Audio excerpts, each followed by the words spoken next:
Hello everyone! Welcome back to this game! Alright, so throughout this journey, I have been learning some different spells for the sake of, I don't know, maybe something I'd find along the way will be useful.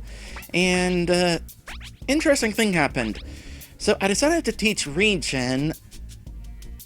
While 5% of max HP doesn't sound like much, I figure, you know what, every little bit helps, and additionally, if I also teach Power Heart to increase an ally's max HP, that would actually make regen more powerful. And upon learning Power Heart, that unlocked another spell to learn. Resilient Heart allows one user to come back to life after falling in combat with a fourth of their max HP. So it's auto life. And it costs a whopping 15 mana crystals, or mana shards, as they are called. I keep calling them mana crystals, but they are technically called mana shards. 15 definitely seems expensive, but I can see some instances where that might be useful. For the time being, though, we've got ginseng somewhere. Wait, no we don't, because I used it on an earlier fight, that's right. Well, for lack of ginseng, I suppose that would be a good spell to learn. Okay, so we are getting ready to fight Adara, Einar's sister, who has been engulfed in flames, and I'm going to do an equipment change real quick for this fight. I'm going to equip the Zephyric Mask in place of the Ring of Enlightenment, because I'm not really going to be using magic attacks in this fight. So, harder hits. And I'm actually going to show this fight on camera, because the first time around I relied on just using unleashes, and I want to see how things go if I try to fight this quote-unquote more legit. So first things first, I'm going to do this, and I'm also going to get some barriers on us because she double attacks. That kind of hurts.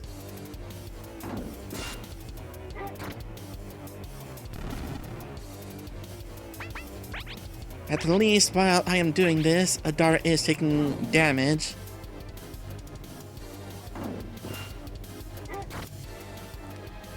I'm not 100% certain whether the barrier helps, but that is a sword attack, so I'm going to assume we're reducing damage.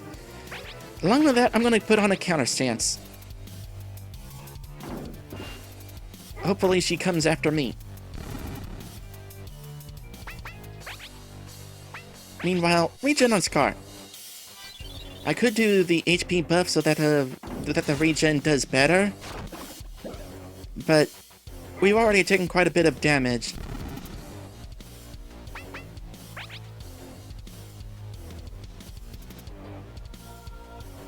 And yeah, let's go ahead and attack.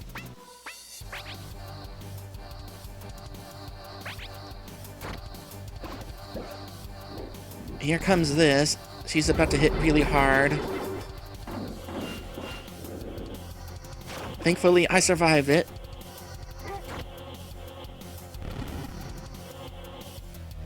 Oh, I'm burned. Lovely.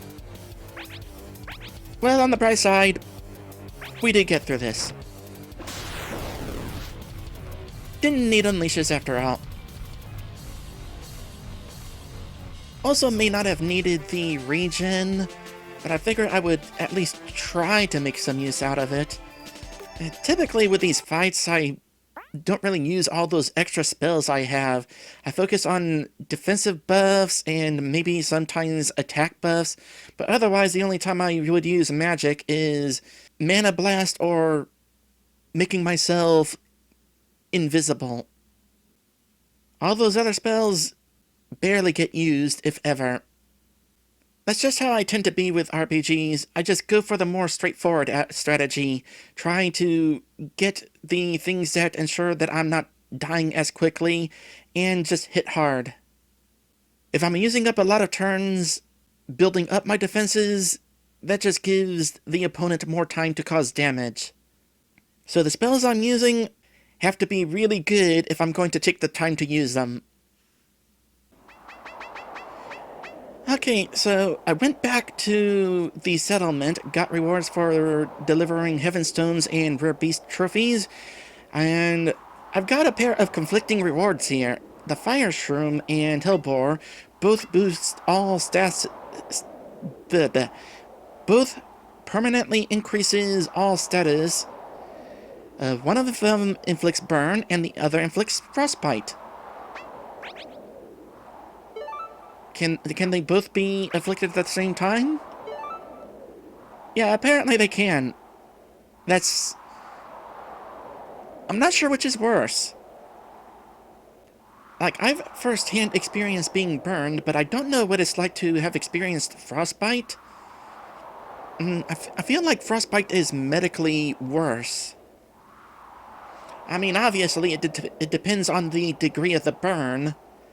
I don't know if frostbite also has degrees to it. Well, at least Scar will be able to sleep it off. Well, I'm not entirely certain whether I'll use most of these spells, but I am curious what spells I can unlock by learning them. And as it turns out, learning Rile Up, which we gain 33% of max TB in combat, learning that unlocks Warcry, which does the same thing but for all allies. Oh my gosh! We can actually learn spells that affect both of us. It seems like almost every of our buff spells, I can only target one of us. In some cases, I can only target Lambda. So having a spell that can help both of us is extremely helpful. And in regards to specific situations where this would be useful, like if we're getting close to an Unleash, we could just use this. And if it turns out that only one of us is close to an Unleash, could still use this, and one of us will be ready for an Unleash while the other will be even closer to getting an Unleash. So I'm definitely going to focus on learning spells rather than like boosting stats or building resistances. So far the only resistance I have is poison. I mean, stuff like burn, I can find equipment that resist burn, so I don't necessarily need to learn that. Likewise, I have that one piece of equipment that I got earlier that straight up makes me immune to confusion. And as a reminder, these buffs don't help Scar. At least not as far as I can tell.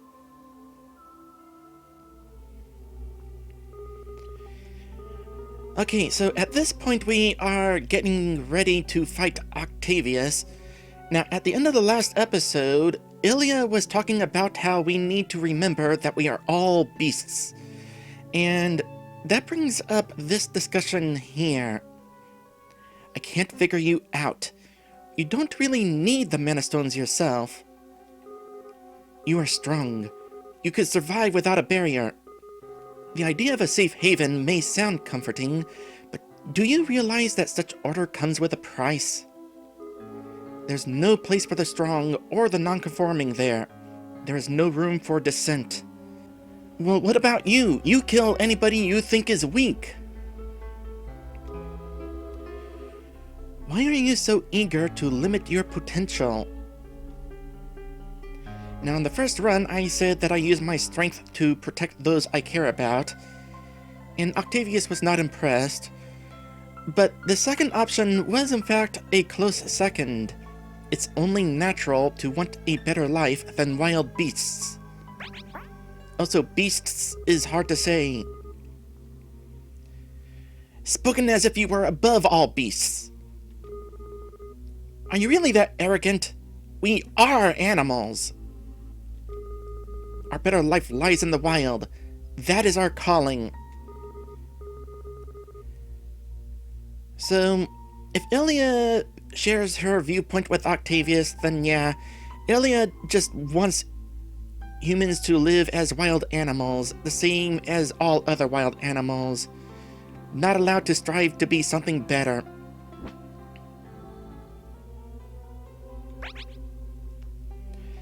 Okay, I'm going to go ahead and show the Octavius fight again. I did come up with a winning strategy the first time round, or rather Kiba did, But I wanted to try something a little bit differently. First things first, one thing I want to equip is a spectral ring to boost my evasion. But along with that, I'm gonna equip the Ring of Enlightenment again to boost my magic attack.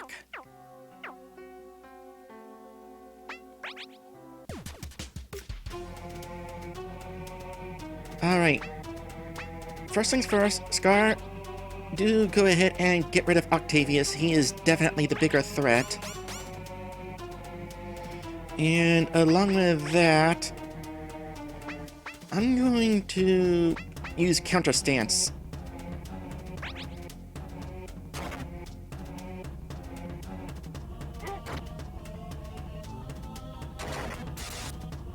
Ha! Oh, I should imbue. I got a ton of these fire ones. No worries using that up. And Mana Blast. There's 2 targets. I'm kind of surprised I didn't try this before.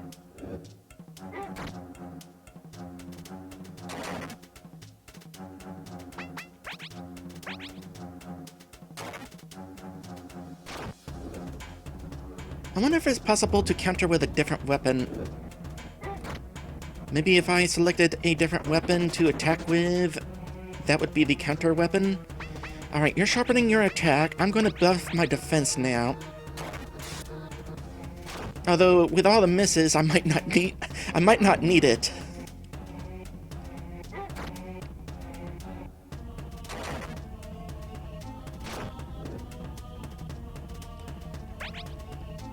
Not quite at Unleash, but Scar is, so Scar's about to possibly help us win this fight.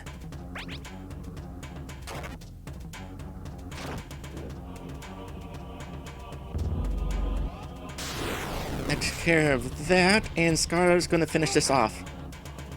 Oh wait, no, he didn't use his Unleash. Why didn't you use your Unleash?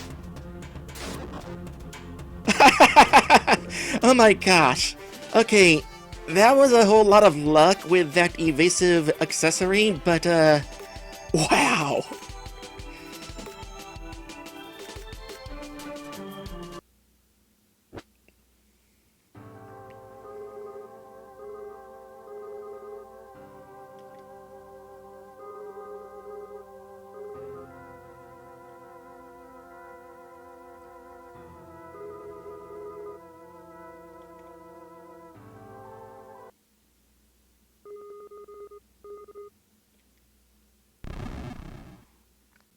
You know, I almost feel sorry for him.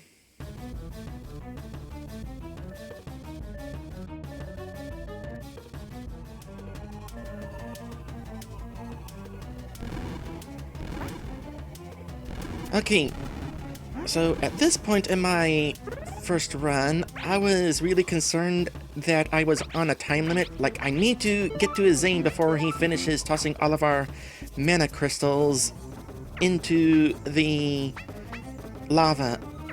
I'm not sure that's actually the case, though. Now, I'm not going to show the Zane fight again. The first time went well enough, though I will offer a bit of useful advice. First off, he's immune to magic, so don't even worry about Ring of Enlightenment. More importantly, I failed to pay attention to one useful piece of equipment that I just got on my first run. And that was Octavius' hat, which grants sleep immunity. How convenient that you get this thing right before fighting a boss who happens to have a sleep spell.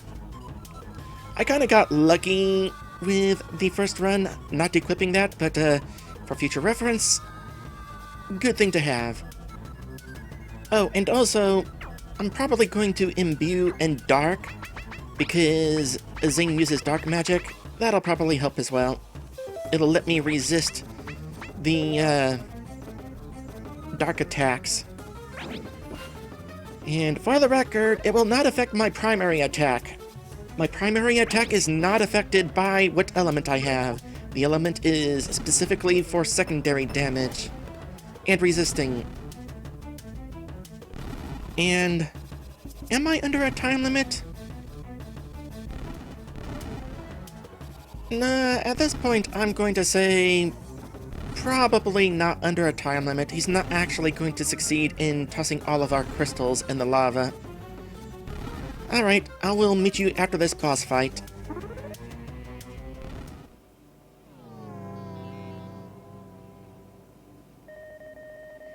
I admire your determination, child, but it pains me to see you spending it on such an unworthy cause.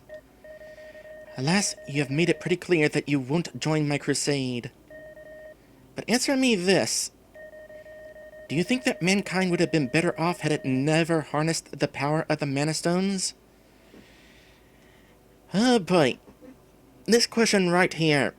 First run I said no, and I still kind of feel like that. I mean, Vicar has definitely created an imbalance. To that point, I will definitely agree with Ilia's crusade. There is definitely an imbalance. And to an extent, I feel like we are kind of better off having the power of the Mana Stones, even if not too much power. Though Einar's sister has made a point. How is it that the Nomads have been able to survive? I mean, they certainly haven't survived thanks to Octavius. Without compassion, he has definitely sent his tribe on a path of self-destruction. But even ignoring the Mana Stones, we do have some fighting chance with the help of the elemental ores. And I am only saying this to justify saying yes, because I still think the answer is no. But I'm kind of curious if something will happen if I say yes. I have already agreed with Ilia's earlier points. Let's continue the trend. Though, just in case, I have created an alternate save, just in case this somehow screws me over.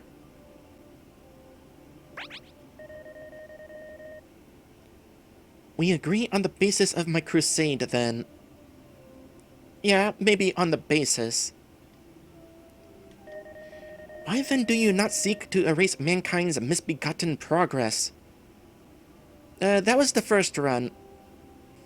We took care of Vicar, and I'm pretty sure that Lambda will be a better leader. On this run, though, we're going to create a new Mana Hill, and it's going to create a different form of balance. A good Mana Hill versus Vicar's. A yin-yang, if you will.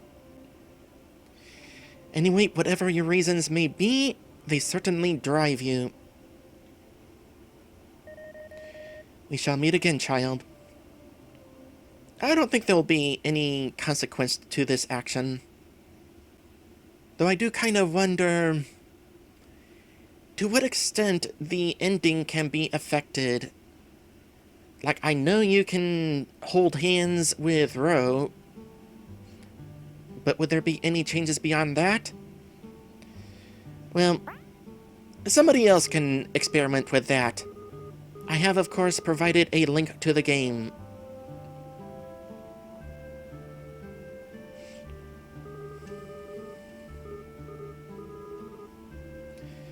By the way, as long as we're here, sometimes I wonder, am I pronouncing Einar wrong? Should I be saying Einar? Okay, so at this point I did a little investigating. I found out that none of Vaithia's remaining spells unlock new spells to learn. However, Alara's spells, if I learn Blood Pact, first off, this regenerates 5% of max TP, but lose 1% HP per turn for 10 turns. If I learn that, that unlocks Live Fast. Exchange a third of your max HP for 100% of max TP. Only cost 1 crystal, but also that third of your max HP. You have to be really certain that you're going to survive the next hit. Anyway, as far as I'm aware, that is it for spells that unlock other spells. Though I do know that boosting certain stats will unlock the option to boost certain stats even further, so I might start working on that.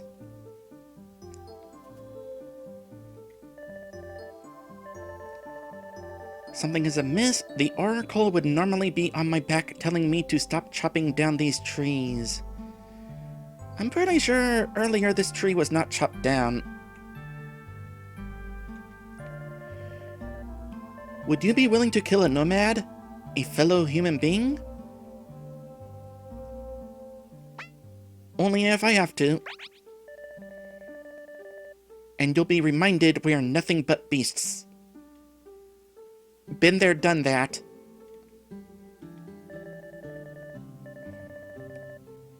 And now he's talking about the Oracle being in bed.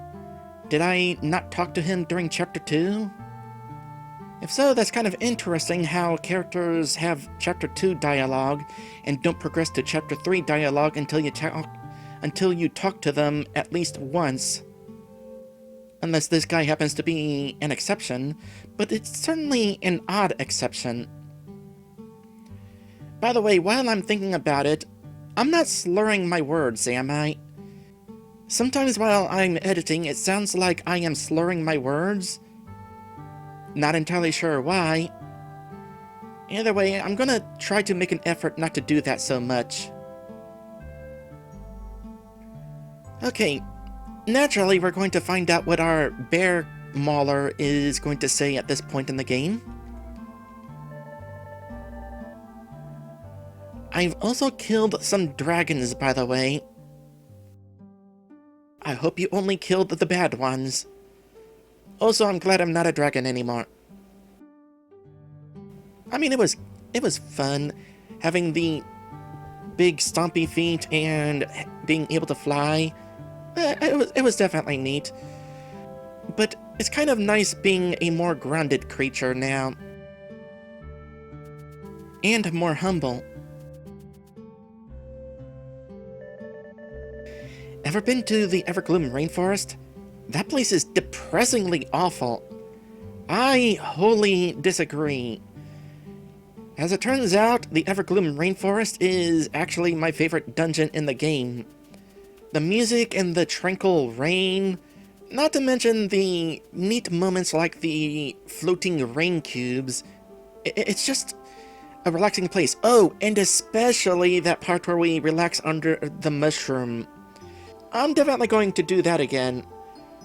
Starkus is not going to want to sit under there with us, but to heck with him. This run I'm trying to side with Frederick anyway. Awkward though that may be. Anyway, I am done recording for today, so we are going to make our way to the Evergloom Rainforest and beyond next time. Thank you all for watching, and I will see you in the next one.